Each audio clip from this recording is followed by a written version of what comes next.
desde cedo, então, eu vim de uma família normal, assim, mas desde cedo eu tinha uma vontade de empreender. Então, essa era uma característica. Eu tenho hoje uma pessoa que é meu sócio, a gente estudou desde o ensino médio junto, a gente sempre quis empreender. Não sabia como, não sabia o quê. Na verdade, a primeira história, assim, de empreendimento que eu gostaria de ter era uma barraquinha de cachorro-quente. Porque aqui em Curitiba tinha um cachorro-quente tradicional e eu era amigo do dono e ele tinha loja física. Eu falei, pô, por que não abrir uma filial dele, alguma coisa assim? Mas, puta, a hora que minha mãe ficou sabendo, ela já vetou, foi a primeira vez. Ela falou, cara, não, tá louco? Você vai trabalhar com cachorro-quente, né? Então, foi podado, assim. E aí eu segui pro mercado tradicional. Então, continuei estudando, venho escola particular e tudo mais. E aí passei na UTFPR, porque em determinado momento meus pais falaram, ó, não vou te pagar a faculdade, ou você passa na universidade pública ou você passa, né? Não tem opção assim, né? É meio que um padrão, estudou na escola particular, agora tem que passar ali na pública, já pagamos ali o ensino médio pra você, agora tem que passar... Na verdade, acho que é um estímulo pro quero estudar, né? Estuda. Exatamente, porque assim, todos os meus amigos, eles foram pra faculdade particular e eu acabei não passando no primeiro ano, né? Então eu tive que fazer mais 6 meses, eu entrei 6 meses depois. Entrei no vestibular de inverno, no curso de engenharia de computação na UTFPR. Então era difícil, nossa, mas muito difícil, assim. Pelo menos pra mim, né? Meus amigos ali... Daí, ali foi um negócio que engraçado, acho que eu nunca contei isso. Quando eu estudava muito, assim, pô, me dedicava, estudava muito, eu tirava 4 nas provas. Daí eu não estudava e lá tirava 3,5. Daí eu falava, pô, entre não estudar e estudar muito é melhor nem estudar, né? E é mais tranquilo fazer a prova, assim, não estudei mesmo, daí é aquele negócio assim, pô... Essa aqui eu acho que eu sei, vou fazer. O nervosismo, talvez, né? Acho que acontece muito, né, cara? A galera estuda e vai ficar nervosa, dá um branco na hora, e às vezes o cara estuda um pouco menos, mas vai mais tranquilo e vai mais de boa. É que eu acho que também a gente é muito novo, né? Com 17, 18 anos. Eu vejo se eu fizesse faculdade hoje, a minha absorção de conhecimento seria muito melhor, assim. Com certeza. Você tomar a decisão do que você quer com 17 anos já é difícil, né? Agora, você absorver tudo isso também não é nada fácil. E o foco, né, também. Porque, imagine, você com 17, 18 anos, sendo entrando na faculdade, calorada, bebedeira, muita informação, muita coisa. Mas e você curtiu o curso que tu prestou ou você achava que gostava na época também? Puta, eu achava que eu gostava, assim. E aí... Eu comecei a me destacar num outro ponto, porque eu fui o primeiro da turma a conseguir um estágio. Então eu entrei no escritório de tecnologia do HSBC. Da hora. Existiam 3 sedes no mundo, uma no Brasil, uma na China e uma na Índia. E aí a gente prestava suporte, desenvolvimento para todos os HSBCs do mundo. Então o meu cliente era o HSBC de Londres. Esse era o meu primeiro cliente. Eu entrei não porque eu sabia tecnologia. Eu entrei porque eu sabia falar inglês. Que eles falavam, é mais fácil ensinar o cara a aprender tecnologia em 6 meses do que ele aprender a falar inglês em 6 meses. Sim, perfeito. E era uma filosofia que o banco levava, porque ele estava crescendo muito, assim. E aí caí para dentro. E daí sim que eu vi que era menos o meu foco ainda a universidade. Porque o que eu aprendia num curso de engenharia de computação, com o que eu ia aplicar na vida real... Cara, eu ia ter que ir para alguma empresa de desenvolvimento de software, alguma empresa de desenvolvimento de hardware. Tipo, era muito conhecimento para o que eu trabalhava. Assim, né? Então, cada vez mais eu tirava o pé do acelerador da faculdade até o momento que eu larguei ela. Tu largou? Larguei. Então, eu fiz 3 anos e meio de engenharia de computação, mas aí falei, cara, não é para mim. Porque eu já tinha crescido dentro do HSBC, isso eu tinha 22 anos ali, eu era a pessoa mais jovem. Você não se via se escalando dentro da faculdade ali. Exato, porque eu falei, cara, eu vou me formar aqui e nunca vou utilizar isso dentro do mercado de trabalho que eu tô inserido já. Então, com 22 anos, eu já era a pessoa mais jovem dentro do meu cargo. Na estrutura do HSBC, porque eu tinha sido promovido 4 vezes em 3 anos.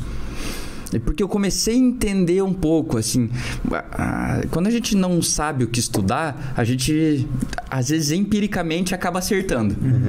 Então, minha carreira profissional, ela foi por muito tempo empírico. Então, eu fazia coisas que eu achava que me ajudariam a crescer. Então, era relacionamento, era me dedicar mais do que os outros. Então eu fazia isso sem saber que alguma hora ia ser reconhecido. E com 23 eu fui transferido para o HSBC de Nova York. Então eu era muito jovem trabalhando em Nova York. Não tinha noção nenhuma. Porra, hoje eu olho assim, eu vejo a galera de 23 e eu me vejo com 23, assim, eu falo, cara, eu morava em Nova York com 23, né? Como pode isso, assim?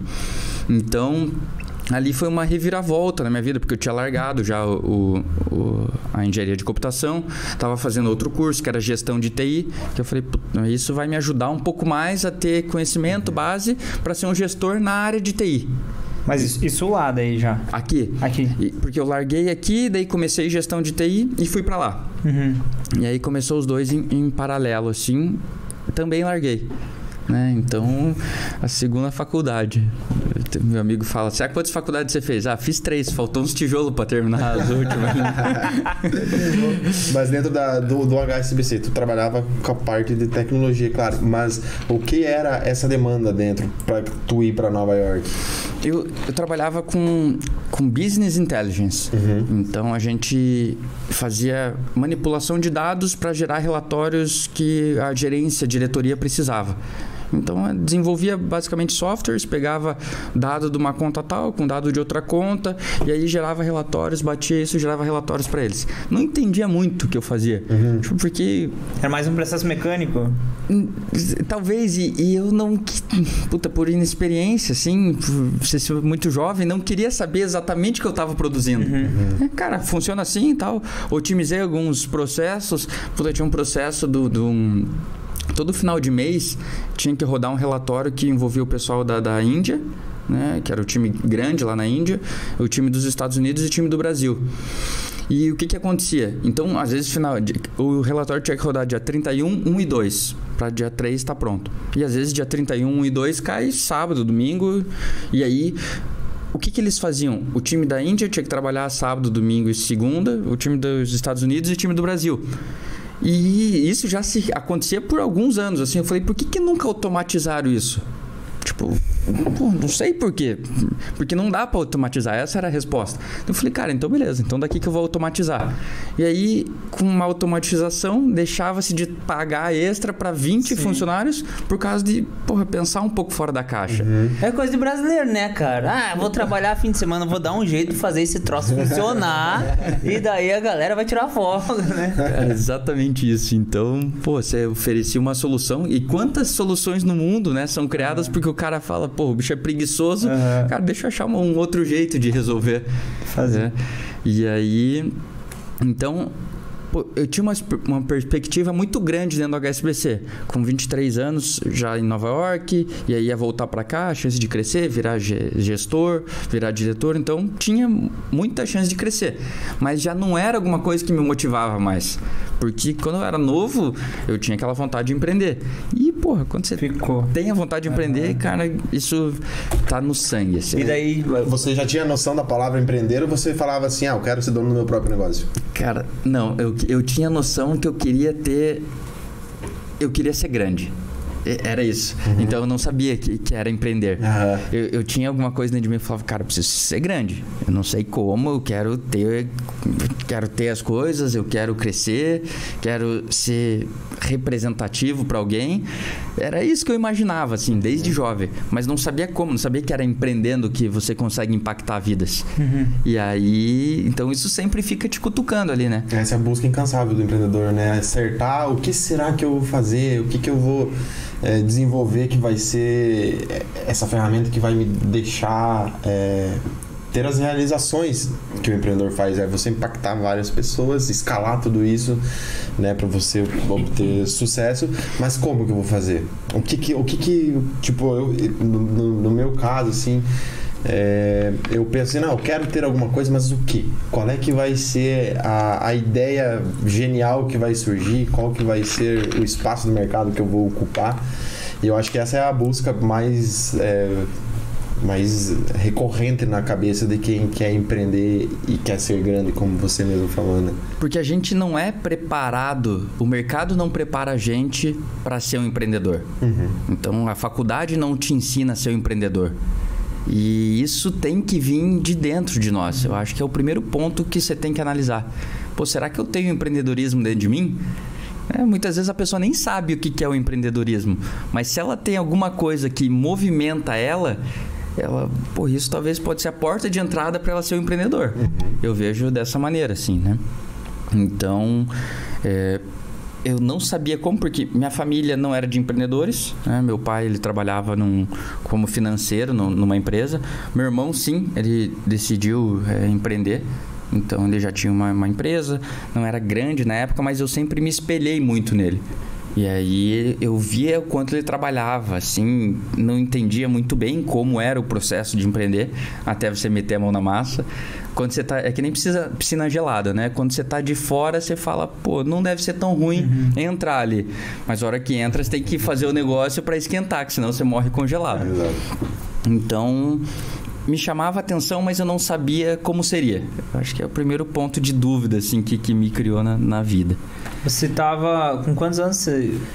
23 você foi para os Estados Unidos. Isso, eu voltei... Eu não tinha feito 24 ainda, voltei para cá e daí eu pedi as contas do HSBC. Mas você pediu a conta quando estava aqui no Brasil ou lá ainda? Eu voltei pro Brasil, eu fui para lá, fiquei um tempo, voltei pro Brasil e eles iam me mandar de volta para lá. Entendi. Assim, nesse tempo, você é um cara com 23 anos... Tava bem no emprego que tava tranquilo, já ganhava talvez um salário muito maior e tinha talvez um caminho, uma carreira ali brilhante, talvez dentro da empresa, mas tava com aquela vontade de empreender e de alguma forma talvez se sentindo uma zona de conforto. Como que a partir do momento que você pensou assim, não, eu quero fazer outra coisa para mim, quero empreender, o que a tua família achou disso daí? Falou assim, te apoiou? Falou assim, cara, você tá maluco, você tá num emprego muito bom, você tava morando em Nova York, olha teu currículo. Não, cara, não faz isso. Você, não, vou sair. Não tive apoio em casa, porque a trajetória dos nossos pais, e acho que da grande maioria dos pais, é o quê? Que teu filho tenha conforto, tenha estabilidade, segurança. Então, por que abrir mão disso para arriscar em alguma coisa? Meu pai, muito tempo atrás, ele teve comércio e aí acabou não dando certo. E aí ele foi trabalhar para uma outra pessoa. Então, talvez ele deve ter visto isso. Meus pais viram isso, né? Porque se você já tem estabilidade, você tá, em Nova York, tá arrebentando, tem uma puta carreira pra 23 anos, a galera ainda normalmente às vezes tá na faculdade, pensando em, às vezes, como que vai alavancar a carreira, você já tava mais ou menos com isso ali, cara. Como é que diz, com a faca e com a mão. A grande verdade é que a galera de 23 anos tá torando o pau, não tá querendo não tá trabalhar, nem aí, vai pensar tá pensando na cervejada do final de semana, tá pensando em tudo, menos em empreender. Eu acho que essa idade é uma coisa que então quem antes começa, antes escolhe, né? A gente vê uma distância muito grande, você já tinha percorrido, você já tava ali, né?